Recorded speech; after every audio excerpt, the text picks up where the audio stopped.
गोवा अग्निकांड की पुलिस को मिली बड़ी सफलता। आरोपी लूथरा ब्रदर्स को हिरासत में लिया गया। आरोपी सौरभ और गौरव को थाईलैंड में हिरासत में लिया गया। दोनों भाई नाइट क्लब अग्निकांड के मुख्य आरोपी हैं।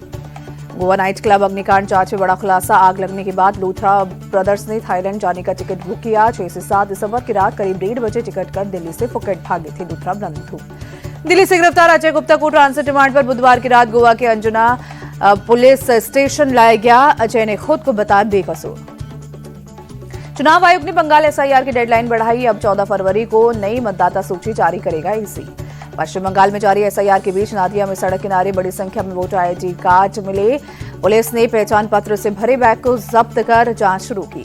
पश्चिम बंगाल में नेता प्रतिपक्ष शुवेंदु अधिकारी ने सीएम ममता पर लगाया बांग्लादेशी घुसपैठियों को संरक्षण देने का आरोप। कहा इसीलिए वो एसआईआर उसका विरोध कर रही है। यूपी ने एसआईआर के लिए चुनाव आयोग से कुछ और दिनों की मोहलत मांगी। 25 दिसंबर तक बढ़ाई जा सकती है फॉर्म जमा करने की डेडलाइन। यूपी के मुख्य चुनाव अधिकारी के मुताबिक राज्य में एसआईआर का काम 99% पूरा, लेकिन अभी भी करीब 2 करोड़ 91 लाख फॉर्म जमा होने बाकी। सपा चीफ अखिलेश यादव ने एसआईआर के बहाने एनआरसी का लगाया आरोप। कहा पहले वोट काटा जाएगा, फिर राशन कार्ड खत्म होगा और अंत में आरक्षण खत्म होगा। यूपी के बांदा में पुलिस ने चलाया सघन तलाशी अभियान। झुग्गी झोपड़ियों, सड़क किनारे रह रहे लोगों की जांच की गई। होटल, ढाबे और किराए पर रहने वालों की भी जांच की गई। पुलिस संदिग्ध और अवैध तरीके से रह रहे लोगों की पहचान पत्र की जांच की। पुलिस की जांच में कोई भी संदिग्ध नहीं मिला। सभी लोगों की पहचान एहसाने के रूप में की गई। यूपी के मऊ में पुलिस ने रोहिंग्या और बांग्लादेश नागरिकों के खिलाफ अभियान तेज किया गया। पुलिस ने झुग्गी बस्तियों में रहने वालों के दस्तावेज चेक किए। घुसपैठियों के खिलाफ सरकार के अभियान पर डिंपल यादव के सवाल। कहा 11 साल से सरकार क्या कर रही थी, अब घुसपैठियों को हटाने का ख्याल क्यों आया। डिंपल यादव बोली सरकार मुख्य मुद्दे से ध्यान भटकाने की कोशिश में देश को कमजोर करना चाहते हैं ये लोग। पीएम मोदी ने चुनाव सुधार पर लोकसभा में अमित शाह के समापन भाषण की तारीफ की। कहा अमित शाह ने तथ्यों के साथ अपनी बात रखी। पीएम मोदी ने कहा अमित शाह ने विपक्ष के झूठ को किया एक्सपोज। सदन में चुनाव की प्रक्रिया को समझाया। लोकसभा में चुनाव सुधार पर समापन भाषण के दौरान अमित शाह ने दिया 3D मंत्र। कहा डिटेक्ट, डिलीट, डिपोर्ट की 3D पॉलिसी से बाहर होंगे घुसपैठिए। राहुल गांधी का अमित शाह के भाषण पर पलटवार। कहा मेरे किसी भी सवाल का जवाब नहीं दिया। गृहमंत्री घबराए हुए लग रहे थे। गिरिराज सिंह का राहुल गांधी पर निशाना। बोले राहुल हिट एंड रन का फॉर्मूला अपनाते हैं। जब पीएम और गृहमंत्री बोलते हैं तो वो वॉकआउट कर देते हैं। उनमें सच सुनने की ताकत नहीं।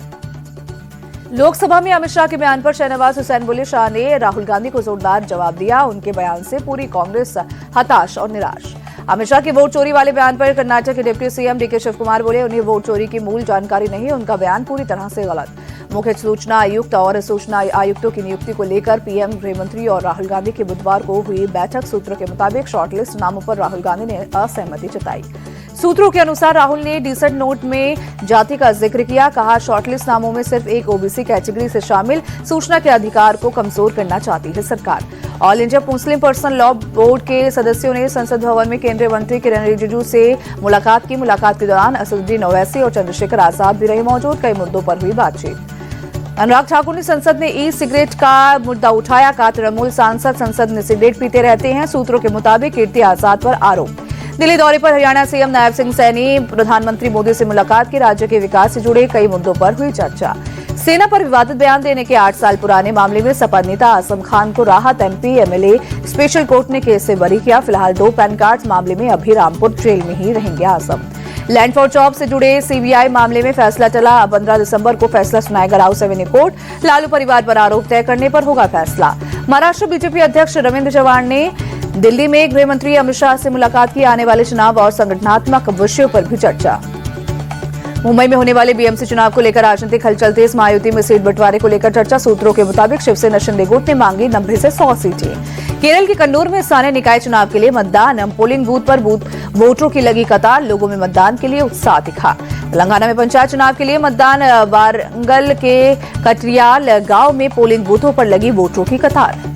आरजेडी को लेकर बिहार के मंत्री मंगल पांडे का बड़ा दावा। बोले आरजेडी के अंदर जारी लड़ाई बहुत जल्द बाहर आएगी। पार्टी की बगावत अब बाहर आने वाली है। और राष्ट्रपति प्रणब मुखर्जी की आज जयंती। प्रधानमंत्री नरेंद्र मोदी ने ट्वीट कर श्रद्धांजलि दी। गोरखपुर दौरे पर सीएम योगी आदित्यनाथ। गोरखनाथ मंदिर में लगाया जनता दरबार। एक एक कर लोगों की फरियाद सुनी। प्रदर्शनकारी किसानों ने पुलिस पर मनमानी और कंपनी से मिली भगत का आरोप लगाया। कंपनी ने पर्यावरण के सभी मानकों के पालन का दावा किया। किसानों के साथ झड़प के बाद हनुमानगढ़ पुलिस छावनी में हुई तब्दील। भारी तादाद में पुलिस फोर्स के साथ सीमा सुरक्षा बल की 2 टुकड़ियां की गई तैनात। प्रशासन ने टिब्बी कस्बे और आसपास के गांव में इंटरनेट सेवा की बंद। आज स्कूल और बाजार बंद रखने का दिया आदेश। आंध्र प्रदेश के तिरुमला तिरुपति देवस्थानम मंदिर में लड्डू घोटाले के बाद सामने आया दुपट्टा घोटाला। 10 साल से सिल्क की जगह पॉलिस्टर के दुपट्टे चढ़ाए जाने का आरोप। मंदिर का संचालन करने वाले ट्रस्ट का आरोप। 2015 से भक्तों और दानदाताओं को दिया जाने वाले पवित्र रेशमी दुपट्टे पॉलिस्टर के थे। 300-400 रुपए की शॉल मंदिर को 1300 रुपए में बेचा गया।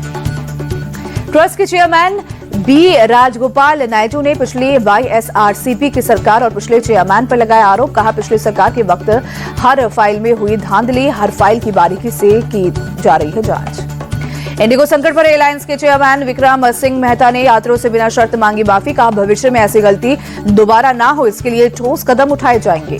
दिल्ली हाईकोर्ट ने इंडिगो मामले पर संज्ञान लिया। केंद्र और संबंधित अधिकारियों को फटकार। जांच की सील 1 रिपोर्ट मांगी। 22 जनवरी को अगली सुनवाई। वृंदावन के कथावाचक अनिरुद्ध आचार्य की मुश्किलें बढ़ी। महिलाओं पर अभद्र टिप्पणी मामले में कोर्ट हुआ सख्त। अनिरुद्ध आचार्य के खिलाफ मथुरा कोर्ट में परिवाद दर्ज हुआ। हिंदू महासभा की मीरा राठौर की याचिका पर परिवाद दर्ज कराया। 1 जनवरी को कोर्ट में मीरा राठौर के बयान दर्ज होंगे।